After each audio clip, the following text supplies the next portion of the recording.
Bom, esse texto faz bastante alusão ao que aconteceu com o povo israelita quando eles estavam na caminhada, né, no deserto. O primeiro versículo, aliás, a primeira parte, ela nos faz entender que a visão de Paulo é que havia uma aliança, havia um modo de servir a Deus, havia um modo de ser protegido e de estar debaixo da bênção de Deus. E aí ele transfere agora. Paulo já falou muito sobre isso, né? Que havia um jeito de ser abençoado por Deus e agora esse jeito mudou.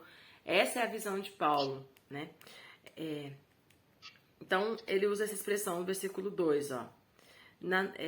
Não quero, meus irmãos, que ignoreis que os nossos pais estiveram todos debaixo da nuvem e todos passaram pelo mar. Lembra da nuvem? É aquela nuvem que cobria o povo, né, que guiava o povo no deserto quando eles estavam caminhando, quando saíram do Egito. Havia uma nuvem que cobria. Então, quando a nuvem andava, eles andavam. Quando a nuvem estacionava, eles paravam. Então, Paulo está fazendo alusão a essa nuvem. E foram batizados e passaram pelo mar. Esse mar aqui, provavelmente, ele está fazendo alusão a quando eles passaram tanto no Mar Vermelho, quanto os que entraram em Jericó, passaram pelo Jordão.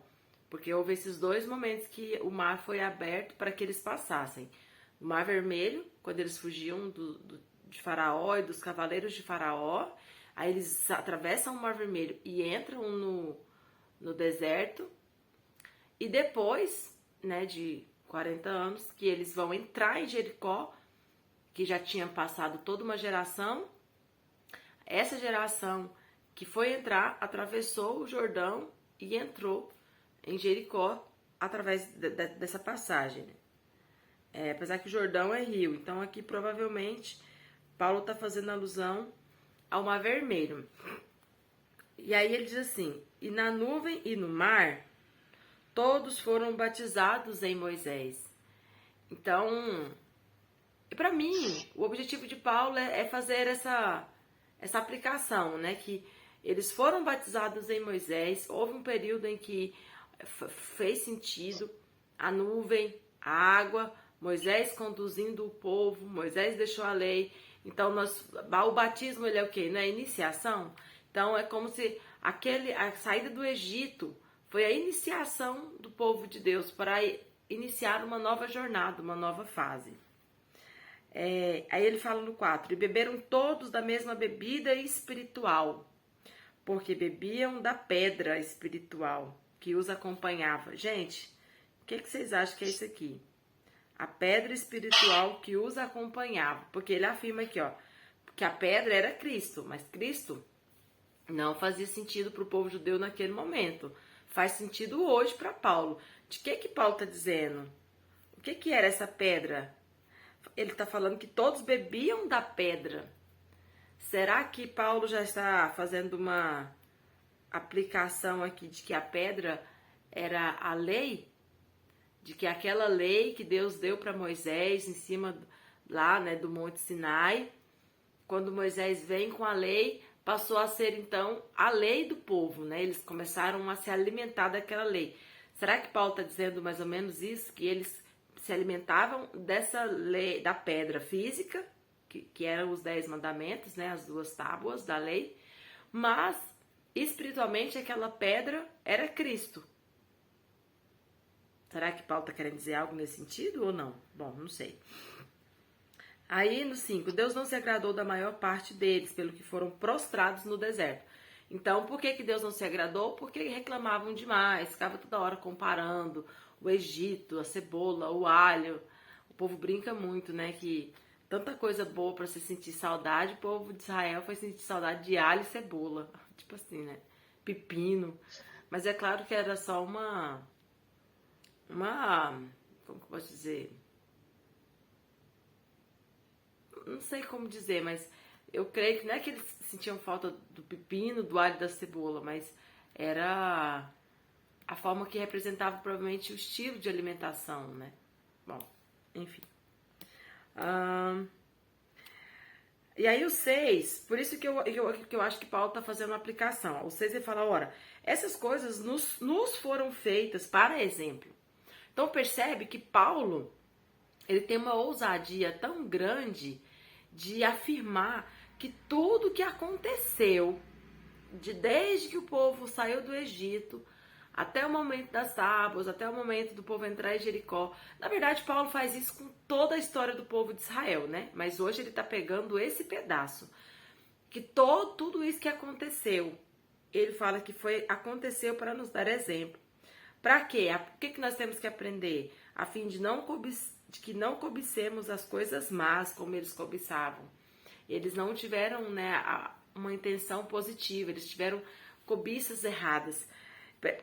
Na outra leitura, Paulo falou sobre a lei, né, de não amordaçar o boi enquanto debulha. Ele fala que aquela lei foi dada já pensando em nós, em usar ela a nosso favor, né, os apóstolos. Então ele tem uma coragem muito grande de se apropriar de vários textos da lei, de vários textos da história do povo de Israel e falar que aquilo aconteceu para que hoje pudesse ser exemplo e completasse a obra que Cristo tinha para fazer. Então, olha a coragem de Paulo. Afirmar que tudo que acontecia, e ele pega vários textos, né, de tempos em tempos, ele se apropria desses textos para dizer que, na verdade, tudo aconteceu para que Cristo usasse aquele exemplo, aquela história como exemplo. Eu acho isso muito corajoso da parte de Paulo. E aí ele no 7, não vos torneis idólatras, como alguns deles, porque está escrito, o povo assentou-se para comer e beber e levantou-se para folgar. Esse versículo, eu acho que ele está tentando relatar o comportamento dos judeus quando eles saíram do Egito. O povo só queria comer, beber e ficar de boa. Diferente de hoje em dia, né? A gente não é assim, não. Então, eu acho que Paulo está fazendo essa alusão a esse comportamento. Deixa eu ver aqui mais aqui. O 8. E nem nos prostituamos, como alguns deles fizeram, e caíram em um só dia 23.000. Esse aqui foi o dia da cobra. Lembra que Deus mandou uma praga e aí eles tiveram que fazer uma serpente de cobra e levantar, e aquele que olhava para ela era curado. E perceba que essa prostituição aqui, pessoal, do versículo 8, é uma prostituição espiritual, tá? É uma prostituição em relação à idolatria, não a prostituição física, igual a gente está acostumado a relacionar essa palavra. E não murmureis, o 10, como alguns deles, e pereceram pelo destruidor. Aí olha o 11, ele fala de novo, ó. Tudo isso lhes acontecia como exemplo. E foi escrito para aviso nosso. Olha a coragem de Paulo, né? Tipo, tudo aconteceu para que hoje nós tivéssemos um exemplo, para a gente não fazer igual eles fizeram, né? Deixa eu ver o que mais aqui. E o 12, que é um versículo bem famoso, né? Aquele que está de pé, cuide para que não caia. E não vos sobreveio. Por quê? Porque não vos sobreveio tentação, senão humana. Mas fiel é Deus, o qual não deixará que sejas tentado acima do que podeis resistir. Pessoal, essa palavra tentação, muita gente faz separação de tentação e provação. E muitas pessoas ensinam assim, que o inimigo tenta, porque o objetivo do diabo é nos fazer pecar.